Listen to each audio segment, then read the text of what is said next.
Hey Elizabeth, how you doing? So really good job keeping your consistency together. I think it's very obvious that each of these pieces is part of the same campaign. That's good when we talk about advertising campaign. The one word that should be blinking in big red lights in your mind is consistency, consistency, consistency, and that's the name of the game in a campaign. I think you've done some really smart things, and I think by duplicating, and you've based your campaign off the label of the product. That's very smart.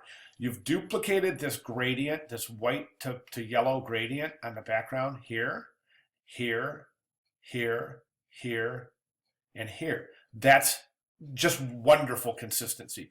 You've taken some visual cues from the actual label itself and used those to your advantage in the piece. Here, color, color, color, and that's actually right off the label. So, okay, so those are good, smart moves. There's a couple of things we can do to really pull the consistency together. The little minor things, the little things that maybe register subconsciously, but it's maybe going to be the third or fourth thing that you see when you're looking for consistency down the line. For example, I think that using the actual package as the basis for your concept, as I said, I think it's really smart. What I would recommend doing is either placing the logo or the package in the same spot in each piece. Now up here you've got the logo up here, and upper left is it's a decent place for a logo because it's the entry point.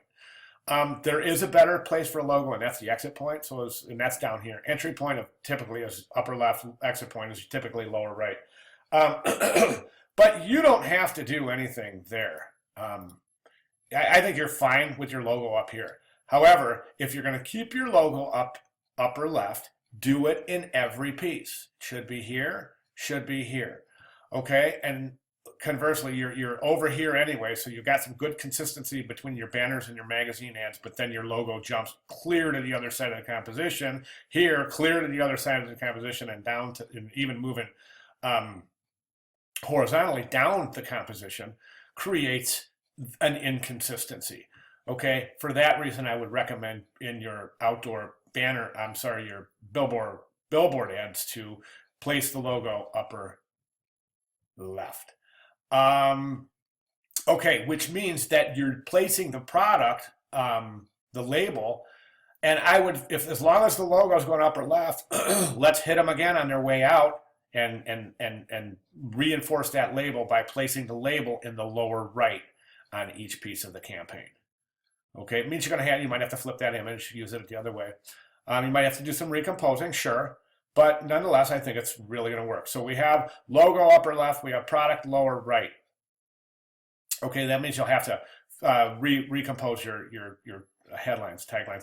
Now, this one thing that I'm seeing here is that you've got the color, using the color to reinforce branding here on each of the three campaign pieces. Well, two of the three campaigns, I should say. You've got the color from the label here. That's a pretty prominent part of the composition. You've also repeating that color right here just to reinforce the importance of that color as the role it plays in the composition. Likewise, here it's very important. It's very obvious the role that color is playing here. What about here? All we have is the label. We're not using that color concept that you've used in the other pieces in these pieces. So I'm wondering a little bit about that. Wondering if you have your ideas on that, or if you have a way that you're going to introduce that color, or indeed if you think that's enough right there. Let me know. All right, so finally, banner ads are too busy. Banner ads, you're trying to sell. It looks like you're trying to sell in your banner ad. You got venison, and you got the whole thing over here, and you got the ingredients, and everything looks wholesome, and you got the flying dogs. A banner simply just, all you want to do as a designer for a banner is just get them to click. Once they click, your job is done. So you really don't have to include all this stuff. What's better than keeping your pets healthy, keeping them happy too? That's too much text, I think, for a banner. What I would recommend is just really reducing that text and animating your call to action. animated GIF for the fade the text in, fade it out, or just fade it in and leave it. Just one little piece of animation that's going to go a long way to showing the viewer, potential employer, that you have indeed, yes, another skill set. Okay, final comments. This image right here is really funky because it's just the way that dog is like flying, and then you, as speaking of dogs, listen to my dog in the background. He's dreaming about something. Listen. Sorry. Anyways, and then this right here just kind of creates this kind of fisheye thing. I think it's a little strange. I like this composition better. I don't think it's as visually stressful as this. Like, I look at this, the first thing I thought is, wow, is that dog going to be okay?